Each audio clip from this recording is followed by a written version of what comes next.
Thanks for joining me on episode 615 of the Inspired Stewardship Podcast.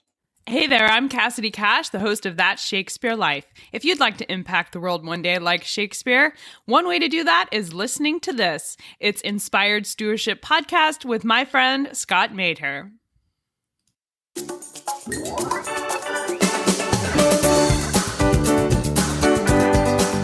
So should you tithe while you're getting out of debt?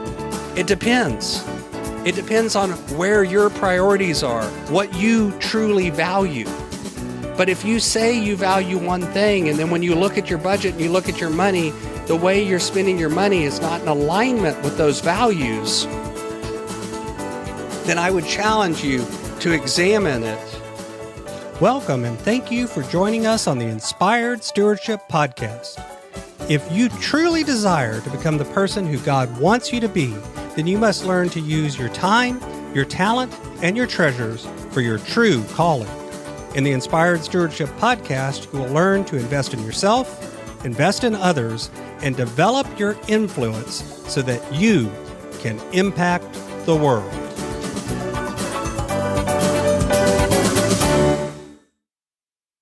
In today's episode about impacting the world through stewarding your treasures, I talk with you about what a tithe even is, why we are asked to tithe, and about should you tithe while you're getting out of debt or struggling financially. As we talk about stewarding your treasures, wouldn't it be great if you could support this podcast and do it without costing yourself an extra dime? Turns out you can. All you have to do is use inspiredstewardship.com/Amazon when you're ready to make a purchase via Amazon, and a small commission will come back to support the show. If you enjoy the show when you're ready to buy from Amazon, just use inspiredstewardship.com/Amazon. So one of those questions that I get asked by clients a lot is about tithing while they're struggling with their finances.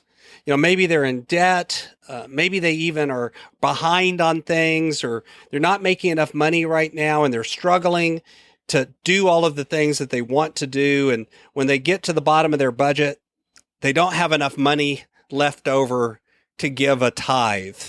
And so people will ask me about, should I tithe while I'm in debt? Should I give money to charity, to the church while I'm in debt?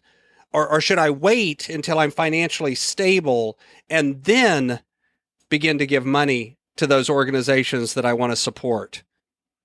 You know, the funny thing is that's a question that's asked a lot, and the answer is not really one of rules. There's no one set answer where I can look at it and go, this is what you should do.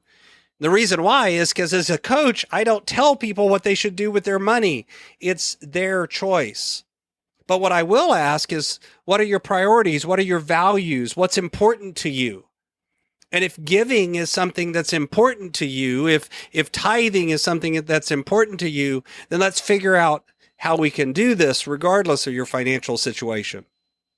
See, let's talk about what a tithe actually is. You know, tithe basically just means a tenth. It means 10%. The idea behind it is before you do anything with the resources that God has given you, you give back to God that first fruit, the 10%, sort of the best of what's there. Not the leftovers, not the 10% that's left at the bottom of the barrel, not the rotting fruit, but the top crop, the best of the best. And what's interesting is a lot of times nowadays when we think about tithing, we think about leaving to God what's left over as opposed to giving to God what came first. You know, the reason that a lot of times people will say they don't have enough money, quote, left in their budget is because they put tithing at the bottom of their budget. And the question you have to ask yourself is that where you put it in terms of priorities? From a heart and a mind and a soul perspective, do you put the tithe last or first? And if you put it last, well then, when you don't have enough money to do it, that's okay. That's the reality. But if you put it first and you say that this is first in my heart, that giving to God what God has asked of me is first and foremost in my heart, well, then why are you putting it last? Why are you waiting to see what's left over before you decide if you have enough money to put that first? If that's the first priority, then that needs to be funded before anything else. And then you figure out how to live on the rest, the 90% that's left. And I'll tell you, that's not easy. If you're in debt, if you're struggling, if you're behind on payments, if you're dealing with all of that emotion and you're getting collector calls and all of those other things, to give that money over is a very deep act of faith. And in fact, that's why we're called to tithe. It's not because that money is important to God. It's not because giving that is what's going to suddenly make the church win or lose or make heaven happen on earth or anything else. We're asked to tithe to help change our minds and our hearts and our relationship with money. It's to help reprogram how we look at money. It's to give us the heart of stewardship so that when we look down and we see our paycheck, instead of saying, thank God I got paid, you say, thank God that these resources were given to me, that this money was given to me, because now I can do what God has called me to do with it. And one of the first things God calls you to do is to give back to God with a cheerful heart. Not with a begrudging heart, not worried about it, not angry about it, not scared about it, but with a loving heart, with the recognition that that's what we're called to do. So should you tithe if you're in debt up to your eyeballs and it's going to slow down getting out of debt? Well, honestly, I think that's an assumption. It's one of the things that I've seen happen time after time is people, once they wrap their head around it and they begin to give the tithe, then suddenly, because it opens their heart, it opens their mind, it opens their relationships and their view with money, that new money comes into their situation. Now, I can't promise you that's going to happen, but it does say that God will open up the doors of heaven and pour blessings out upon you. Sometimes those blessings come in the form of cash. Other times they come in the form of relief, mindset, happiness, lack of stress, less of arguments, communication, and other things. But what's interesting is those intangible benefits suddenly begin to make it easier for you to focus on what's really important, for you to be joyful for the fact that your family is healthy and safe and fed. And those collector calls aren't nearly as stressful anymore. It helps you begin to recognize that at the end of the day, yes, you need to pay back your debt and you should work very hard to do that.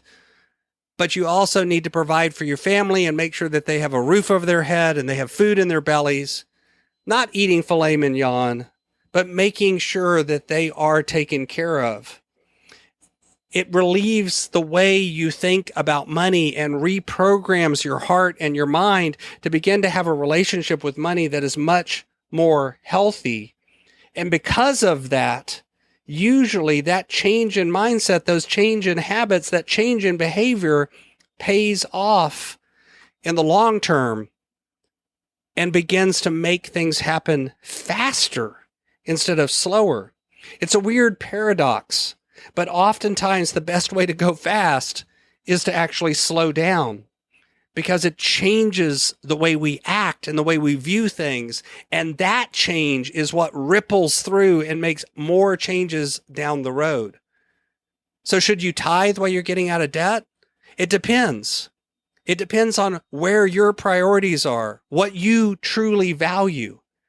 But if you say you value one thing, and then when you look at your budget and you look at your money, the way you're spending your money is not in alignment with those values, then I would challenge you to examine it and make sure that your money and your values align.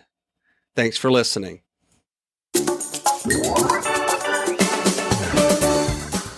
Thanks so much for listening to the Inspired Stewardship Podcast. As a subscriber and listener, we challenge you to not just sit back and passively listen, but act on what you've heard and find a way to live your calling. If you like this episode on the stewardship of treasures, you can sign up for our treasures tips by going to inspiredstewardship.com/treasures or text in the U.S. 44222 treasures tips. And we'll send you 5 weeks of our best tips on stewarding your treasures. Until next time, invest your time, your talent, and your treasures. Develop your influence and impact the world.